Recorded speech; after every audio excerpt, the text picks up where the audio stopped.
Hello, writers. I know it has been so long since I have posted a writing video for us.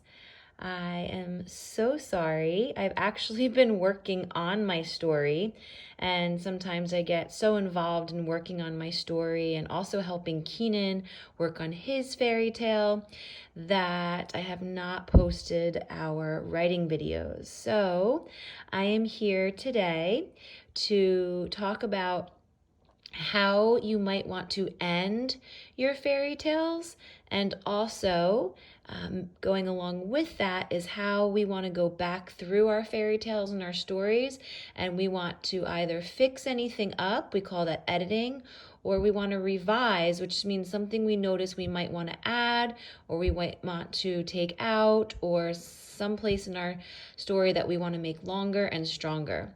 So I'm going to share with you what I've written so far.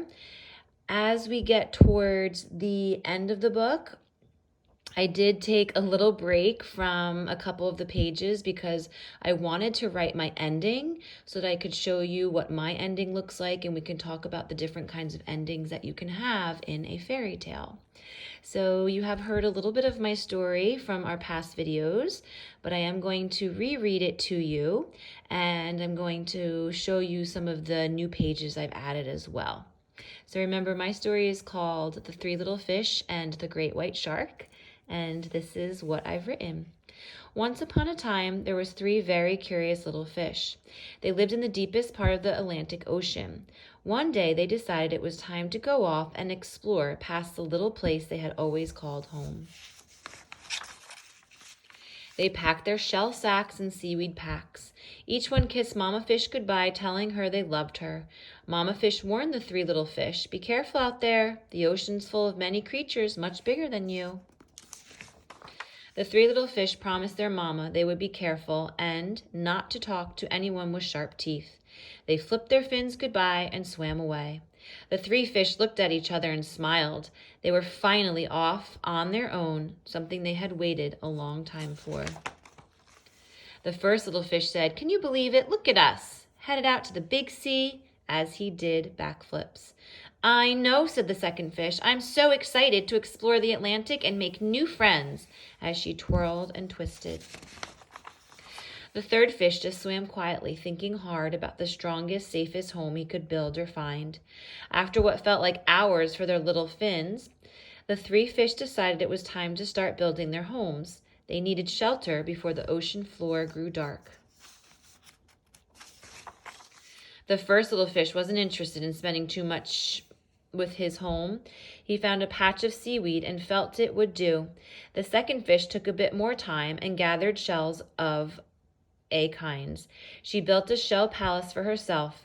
And then there was the third fish, the thinker. So I'm going to stop here for a minute because as I was reading this page, I noticed that I had some mistakes. And one reason that we reread our writing is to look for those mistakes and to notice those mistakes.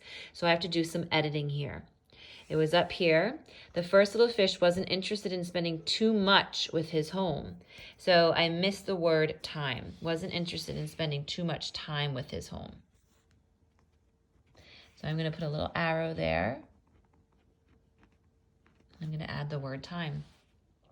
I also saw another mistake a little bit farther on. He found a patch of seaweed and felt it would do. The second fish took a bit more time and gathered shells of a kind.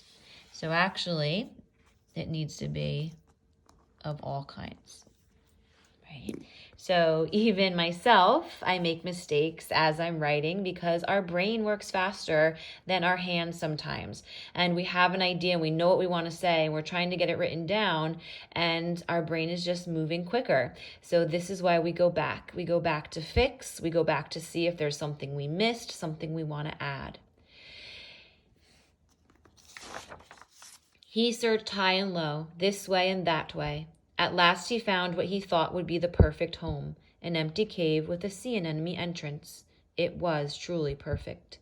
As all the fish were settling in, a dark shadow swam above them, but it went unnoticed. They were too busy getting ready for their first night on their own. The three little fish slept very well that night. They were exhausted from their excitement and their travel. They had planned to wake up early the next morning to begin exploring. They had no idea what was lurking close by, just waiting for them.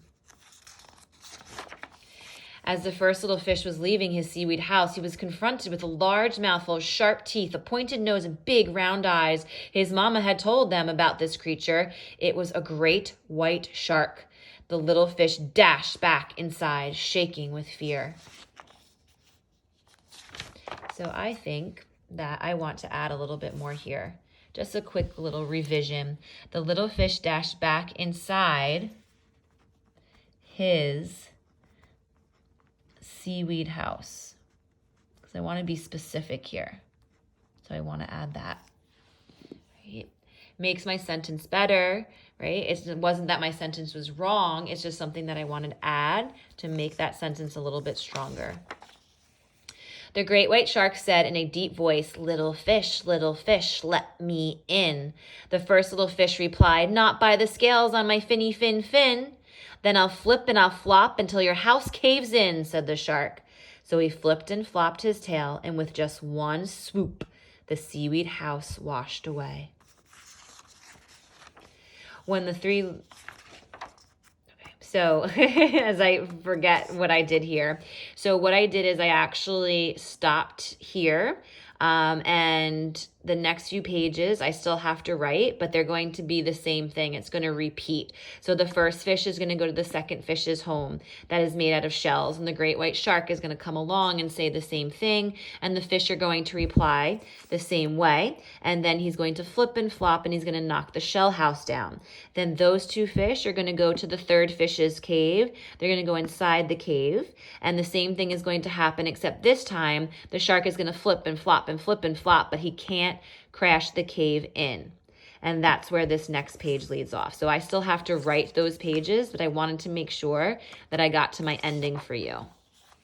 When the three little fish realized they couldn't hide in the cave forever, the third little fish came up with a plan. He told his brother and sister about a shipwreck he remembered seeing not too far away. Together they would get the shark to follow them to the wreck. Here is where they get rid of him once and for all.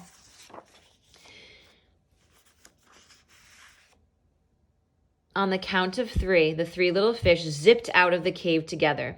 As they planned, Great Whitey was lingering close by. He immediately picked up on their scent and went after them. They led him to the shipwreck. The fish swam in and out, over and around, but the shark was much too big and way too slow. Nonetheless, he tried.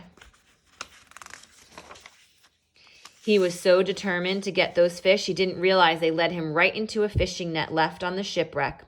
The shark instantly got tangled. The more he fought, the more tangled he got. There was no way out of this. The three little fish gave each other fin high fives and swam away knowing that shark wouldn't be causing any more trouble for them. So as I'm reading this, I'm thinking that one other revision I might want to do is I might have the shark say something in here, something to the fish, like, once I get out of here, I'll get you, little fish, or something like that. And also, this might not be my very last page. I could have one more page where I add the lesson that the fish learned. The fish learned to take more time building their homes. They all decided to live in caves. They found that they were safer. Right? So when we get to the end of a fairy tale, a couple things need to happen.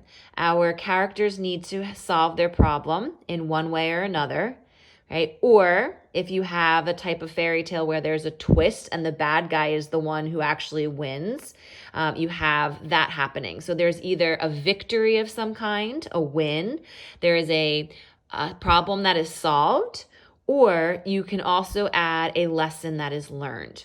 Your characters can talk to each other at the end. There can be dialogue. There can be action.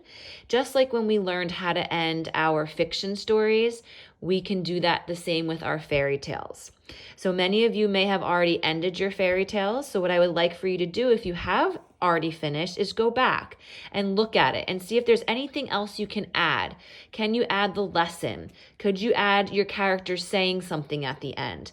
And if you haven't finished your fairy tale yet, now you have some ways that you could decide on how you want to do that. Are you going to have a victory of some way, good guy or a bad guy? Are you going to share the lesson learned? Or are you going to make the problem that has now been solved very clear at the end? All right, guys. So I hope you enjoyed my story. I cannot wait to hear your stories. I'm going to send a little email and post on our website exactly how I want for you guys to do that. And then hopefully next week, we're going to be able to get together on a couple different Zoom calls and share our stories together, have a little celebration to share all the hard work you've been doing. So I cannot wait, and I really look forward to that. All right, guys, happy writing.